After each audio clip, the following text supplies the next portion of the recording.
বজ্রঝড় এটা কিন্তু শুধু একটা প্রাকৃতিক ঘটনা না, এটা আসলে একটা আস্ত গল্প।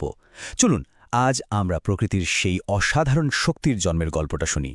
কিভাবে একটা শান্ত সুন্দর আকাশ হঠাৎ করে এমন ভয়ঙ্কর শক্তিশালী হয়ে ওঠে। ব্যাপারটা শুরু হয় কিন্তু একদম সাধারণ কয়েকটা জিনিস দিয়ে, যা আকাশে এমন এক বিশাল শক্তির জন্ম দেয় যা আমাদের চেনা পৃথিবীকে এক মুহূর্তে বদলে দিতে পারে। আচ্ছা, তাহলে গল্পের প্রথম পর্বে ঢোকা যাক। একটা ঝড়ের জন্ম। যে কোনো বজ্রঝড় তৈরি হতে লাগে মাত্র তিনটা জিনিস। ১.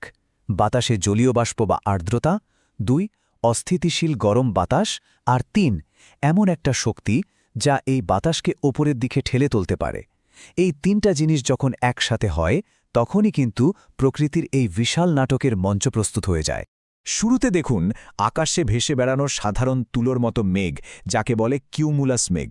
সেটাই উষ্ণ আর ভেজা বাতাসের ধাক্কায়, মানে আপড্রাফটের কারণে ওপরের দিকে বাড়তে শুরু করে। আর বাড়তে বাড়তে এটা একটা বিশাল দৈত্যাকার কিউমুলো নিম্বাস মেঘে পরিণত হয়। এটাই হলো বজ্রঝড়ের আসল বাড়ি। এই পর্যায়টাকে বলে টাওয়ারিং কিউমুলাস স্টেজ, মানে ঝড়ের একদম শুরুর ধাপ। বাইরে থেকে দেখতে শান্ত মনে হলেও মেঘটার ভিতরে কিন্তু তখন বিশাল তোলপাড় চলছে। ওপরের দিকে বাতাসের স্রোতের কারণে এটা দেখতে দেখতে প্রায় ২০,০০০ ফুট পর্যন্ত লম্বা হয়ে যায়। চলুন এবার দেখি পরের ধাপে কি হয়।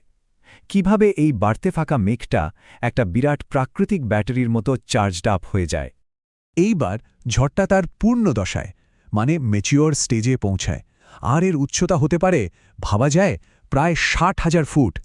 এটাই ঝড়ের সবচেয়ে বিপজ্জনক পর্যায়, কারণ এই সময়ে মেঘের ভেতরে ওপরের দিকে আর নিচের দিকে নামা বাতাসের স্রোতের মধ্যে একটা তুমুল লড়াই চলতে থাকে। মেঘের ভেতরে তখন বরফ আর জলের কণাগুলোর মধ্যে যেন একটা হুলস্থুল লেগে যায়। গরম বাতাস জলের ছোট ছোট ফোঁটাগুলোকে মেঘের অনেক ওপরে নিয়ে যায়। সেখানে কনকলে ঠান্ডায় ওগুলো জমে বরফের ক্রিস্টালে পরিণত হয়। এরপর বরফের ক্রিস্টাল আর নরম বরফখণ্ড, যেগুলোকে শিল বলে, তাদের মধ্যে ধাক্কাধাক্কি শুরু হয়। আর এই সংঘর্ষের ফলেই ইলেকট্রন এদিক ওদিক হয়ে যায়, আর মেঘের মধ্যে পজিটিভ আর নেগেটিভ চার্জ আলাদা হয়ে যেতে শুরু করে।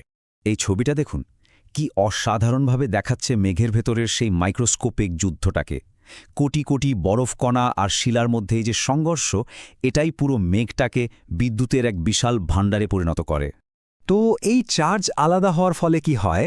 যেটা হয়, হালকা পজিটিভ চার্জওয়ালা বরফকণাগুলো মেঘের একদম চূড়ায় চলে যায়, আর তুলনামূলকভাবে ভারী নেগেটিভ চার্জওয়ালা শিলাগুলো মেঘের নিচের দিকে এসে জমা হয়। এই যে বিপুল পরিমাণ শক্তি জমা হলো, সেটা তো কোথাও বের হতে চাইবে, তাই না?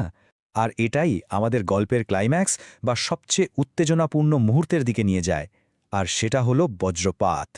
ব্যাপারটা কিভাবে ঘটে দেখুন। মেঘের নিচে যে নেগেটিভ চার্জ জমেছে, সেখান থেকে লিডার নামে এক অদৃশ্য চ্যানেল ধাপে ধাপে মাটির দিকে নামতে থাকে। ঠিক একই সময়ে মাটি থেকে বা কোনো উঁচু গাছ বা বাড়ি থেকে পজিটিভ চার্জের স্ট্রিমার ওপরের দিকে উঠতে থাকে। মনে হবে যেন আকাশ আর মাটি একে অপরকে ছুঁয়ে দেওয়ার চেষ্টা করছে। আর যেই মুহূর্তে মেঘের ওই নেগেটিভ লিডার মাটির পজিটিভ স্ট্রিমারকে ছুঁয়ে ফেলে, ঠিক তখনই একটা সম্পূর্ণ সার্কিট তৈরি হয়। আর সাথে সাথেই মেঘ থেকে মাটির দিকে একটা অসম্ভব শক্তিশালী বিদ্যুৎ প্রবাহ ছুটে আসে, আর আমরা দেখতে পাই বিদ্যুতের সেই চোখ ধাঁধানো ঝলক। আচ্ছা, আমরা তো কত রকমের বিদ্যুৎ চমকানো দেখি, তাই না? কখনো মনে হয় যেন আকাশের গায়ে কেউ কাঁটা দিয়ে আঁচড় কেটে দিল, আবার কখনো পুরো আকাশটা একটা চাদরের মতো জ্বলে ওঠে। এগুলোর মধ্যে পার্থক্যটা আসলে কি? মজার ব্যাপার হলো, এই দুই ধরনের বিদ্যুতের মধ্যে মূল পার্থক্যটা কিন্তু শুধুই আমাদের দেখার ওপর নির্ভর করে। যখন বিদ্যুৎটা মেঘ থেকে সরাসরি মাটিতে নামে আর আমরা পুরো রাস্তাটা দেখতে পাই, ওটাকে বলে ফোকড লাইটনিং। আর যখন বিদ্যুৎ চমকটা মেঘের ভেতরেই সীমাবদ্ধ থাকে, তখন তো আর রাস্তাটা দেখা যায় না, শুধু পুরো মেঘটা আলোকিত হয়ে ওঠে, ওটাকেই আমরা শীট লাইটনিং বলি। কিন্তু বিদ্যুতের এই ঝলকানি তো গল্পের মাত্র অর্ধেক। এর অসীম শক্তি সমান নাটকীয় একটা শব্দ তৈরি করে, আর সেটাই হলো মেঘের গর্জন বা বজ্রপাত। বজ্রের শব্দটা কোত্থেকে আসে সেটা বুঝতে হলে আগে জানতে হবে একটা বিদ্যুৎ ঝলকের তাপমাত্রা ঠিক কতটা হতে পারে। একটা বজ্রপাতের ঝলক তার চারপাশের বাতাসকে গরম করে তোলে, প্রায় ৩০,০০০ ডিগ্রি সেলসিয়াস পর্যন্ত। ব্যাপারটা আরেকটু সহজে বোঝাই। এই তাপমাত্রা সূর্যের পৃষ্ঠের তাপমাত্রার চেয়েও ৫ গুণের বেশি, ভাবা যায়? তাহলে মূল ঘটনাটা কি? বিদ্যুৎ যখন তার রাস্তার বাতাসকে এক মুহূর্তে এতটা গরম করে তোলে তখন সেই বাতাস প্রচণ্ড শব্দে বিস্ফোরিত হয় আর শব্দের চেয়েও দ্রুত গতিতে চারদিকে ছড়িয়ে পড়ে একটা শক ওয়েভ তৈরি হয় এই শক ওয়েভের শব্দটাই হলো বজ্রধ্বনি বা আমরা যাকে মেঘের গর্জন বলি। কিন্তু মেঘের গর্জন অনেকক্ষণ ধরে গুড় গুড় করে কেন? কারণ বিদ্যুৎ তো একটা লম্বা পথ ধরে যায়, তাই না?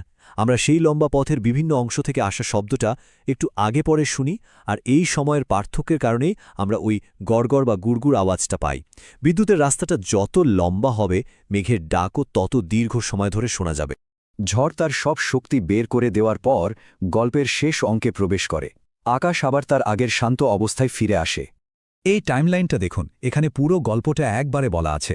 প্রথমে গঠন পর্যায়, যেখানে মেঘটা শুধু ওপরের দিকে বাড়তে থাকে। তারপর পূর্ণাঙ্গ পর্যায়, যেটা সবচেয়ে সক্রিয়, এ সময় বিদ্যুৎ চমকায়, বৃষ্টি নামে। আর সবশেষে বিলুপ্তি পর্যায়, যখন নিম্নমুখী বাতাস ঝড়ের জ্বালানি বন্ধ করে দেয় আর ঝড়টা আস্তে আস্তে মিলিয়ে যায়। ভাবুন একবার, একটা শান্ত আকাশ থেকে যাত্রা শুরু করে সূর্যের চেয়েও উত্তপ্ত এক শক্তিতে পরিণত হওয়া আর তারপর আবার শান্ত হয়ে যাওয়া। এই চক্রটা আমাদের সবসময় মনে করিয়ে দেয় যে কি অসম্ভব শক্তি আমাদের মাথার উপরের এই বায়ুমণ্ডলে খেলা করছে। আচ্ছা, এমন আর কি কি প্রাকৃতিক নাটক আমাদের চোখের আড়ালে রোজ ঘটে চলেছে?